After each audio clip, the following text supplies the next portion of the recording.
Good morning and welcome to the vlog.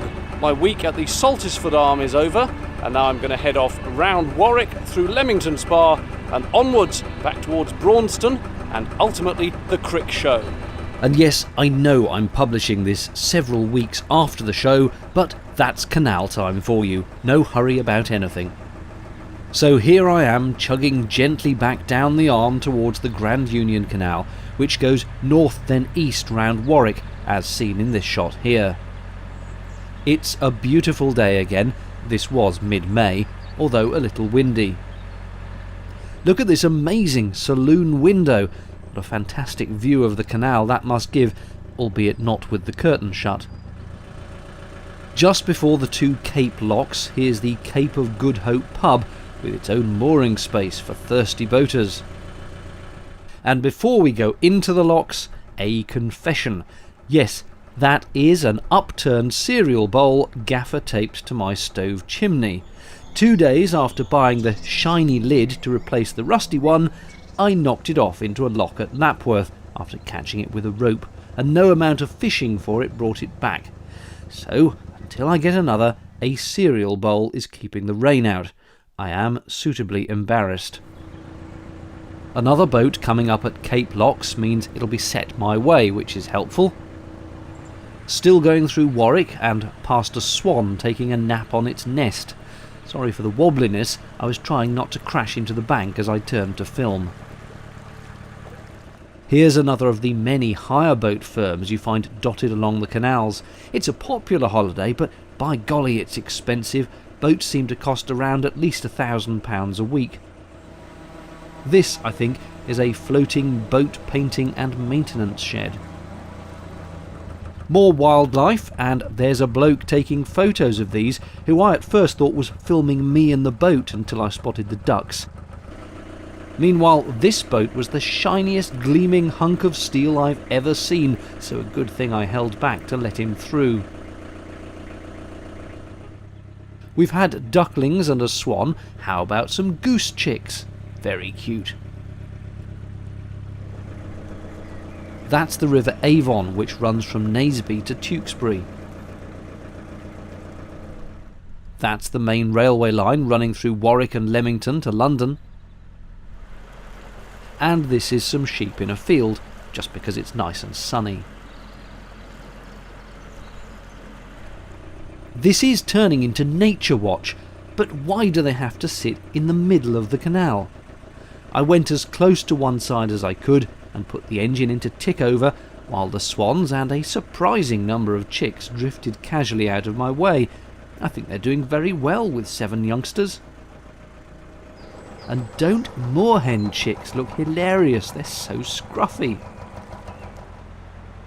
Right, let's take my cereal bowl and head into uncharted waters, otherwise known as Leamington Spa.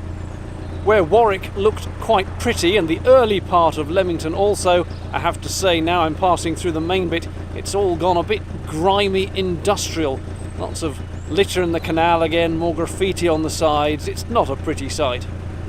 Granted, I have seen worse, but you do definitely get the feeling that the brick walls are seen as a blank canvas for the vandals round here. So let's think happy thoughts. And as I filmed this in mid-May, lots of trees were in blossom, so here are some sunny spring pictures of trees.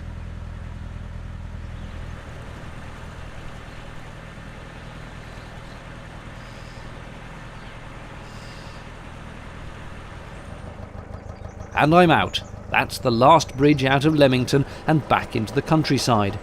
There's just the little village of Radford Semeley on the horizon to starboard.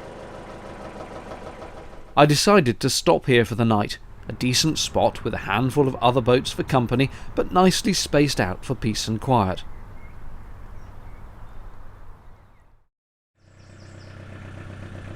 Another lovely day dawned, and with it a trip under a rather splendid bridge.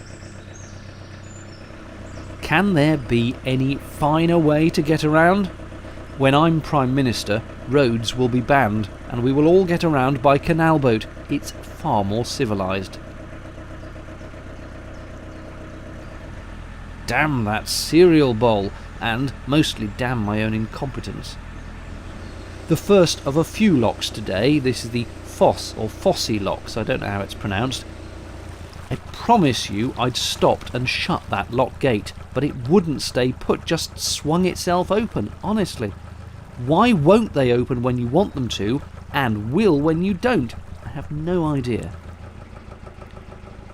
It's getting quite busy here, practically a traffic jam. What would potentially be a decent mooring spot, which does have metal armco to tie up against, is completely inaccessible because of these overgrown weeds. Come on, Canal and River Trust, do some clearance. More locks, this time at Bascote.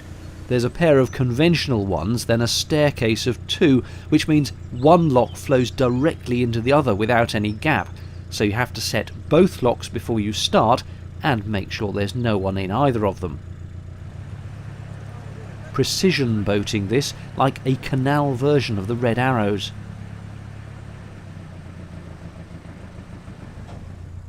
Speaking of which, that's not a bad way to see the countryside either.